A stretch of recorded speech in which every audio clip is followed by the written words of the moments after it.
ಇದು ಭಾಗವತ ಪುರಾಣವನ್ನು ಕೇಳಿ ನರಕಕ್ಕೆ ಹೋದವನ ಕಥೆ. ಅಯ್ಯೋ, ಎಲ್ಲಾದರೂ ಉಂಟೆ? ಹರಿಕಥೆಯನ್ನು ಕೇಳಿದ್ರಿಂದ ನರಕಕ್ಕೆ ಹೋಗೋದು ಅಂದರೆ ಏನರ್ಥ ಅಂತ ಅಂದ್ಕೋತಿರಬಹುದು. ಆದರೆ ವಿಷಯ ಬೇರೆಯೇ ಇದೆ, ಕೇಳಿ. ಒಂದ್ಸಲ ಇಬ್ಬರು ಸ್ನೇಹಿತರು ರಸ್ತೆ ಮೇಲೆ ನಡ್ಕೊಂಡು ಹೋಗ್ತಾ ಇರ್ತಾರೆ. ಒಂದು ಕಡೆ ಭಾಗವತ ಪಾರಾಯಣ ನಡೀತಾ ಇರೋದು ಅವರಿಗೆ ಕಾಣಿಸುತ್ತೆ. ಒಬ್ಬರು ವಿದ್ವಾಂಸರು ತುಂಬ ಚೆನ್ನಾಗಿ ಕೃಷ್ಣನ ಕಥೆಯನ್ನು ವರ್ಣನೆ ಮಾಡ್ತಾ ಇರ್ತಾರೆ.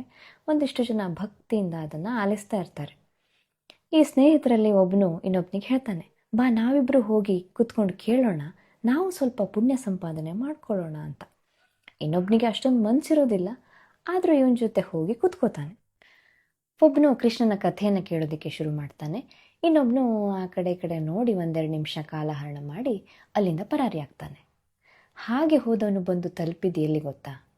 ಒಂದು ವೇಶ್ಯೆಯ ಮನೆಗೆ. ಅವನು ವೇಶ್ಯೆಯ ಮನೆಗೆ ಬಂದ ನಿಜ, ಆದರೆ ಅಲ್ಲಿ ಕಾಲಿಟ್ಟ ತಕ್ಷಣ ಅವನಿಗೆ ತನ್ನ ಬಗ್ಗೆನೇ ಒಂಥರ ಅಸಹ್ಯ ಆಗೋಕ್ಕೆ ಶುರು ಆಗುತ್ತೆ. ಅಯ್ಯೋ, ನಾನು ಎಂಥ ಪಾಪಿ! ಅಲ್ಲಿ ನನ್ನ ಸ್ನೇಹಿತ ನೋಡಿದರೆ ಕೃಷ್ಣನ ಕಥೆಯ ಅಮೃತವನ್ನು ಸವಿತಾ ಇದ್ದಾನೆ, ನಾನು ನೋಡಿದರೆ ಇಲ್ಲಿ ಇಂಥ ತಪ್ಪು ಕೆಲಸವನ್ನು ಮಾಡ್ತಾ ಇದ್ದೀನಿ ಅಂತ ತುಂಬ ಪಶ್ಚಾತ್ತಾಪ ಪಟ್ಕೊಂಡು ವಾಪಸ್ ಮನೆಗೆ ಹೋಗ್ಬಿಡ್ತಾನೆ. ಇಲ್ಲಿ ಭಾಗವತವನ್ನು ಕೇಳ್ತಾ ಇದ್ನಲ್ವ, ಅವನಿಗೂ ಏನೋ ಒಂಥರ ಸಂಕಟ. ಅಯ್ಯೋ, ನಾನು ಎಂಥ ದಡ್ಡ! ಅಲ್ಲಿ ನನ್ನ ಗೆಳೆಯ ನೋಡಿದರೆ ಎಷ್ಟು ಸುಖವನ್ನು ಅನುಭವಿಸ್ತಾ ಇರ್ಬೋದು, ನಾನು ನೋಡಿದರೆ ಇಲ್ಲಿ ಇವರ ಅಂತೆ ಪುರಾಣನೆಲ್ಲ ಕೇಳ್ತಾ ಕೂತಿದ್ದೀನಿ. ಛೇ, ನಾನು ಅವನ ಜೊತೆ ಹೋಗಬೇಕಿತ್ತು ಅಂತ ಅಂದ್ಕೋತಾನೆ. ಹಾಗೆ ಕಾಲಚಕ್ರ ಉರುಳತ್ತೆ. ಒಂದು ದಿವಸ ಇಬ್ಬರು ಸತ್ತು ಹೋಗ್ತಾರೆ. ಬರ್ತಾರಲ್ವ ಯಮದೂತರು. ಬಂದವರು ಈ ಭಾಗವತ ಕೇಳಿದವನನ್ನು ಕರ್ಕೊಂಡು ಹೋಗಿದ್ದು ಎಲ್ಲಿಗೆ? ನರಕಕ್ಕೆ. ಅದೇ ವೇಶ್ಯೆಯ ಮನೆಗೆ ಹೋಗಿ ಬಂದವನು ತಲುಪಿದ್ದು ಸ್ವರ್ಗಕ್ಕೆ.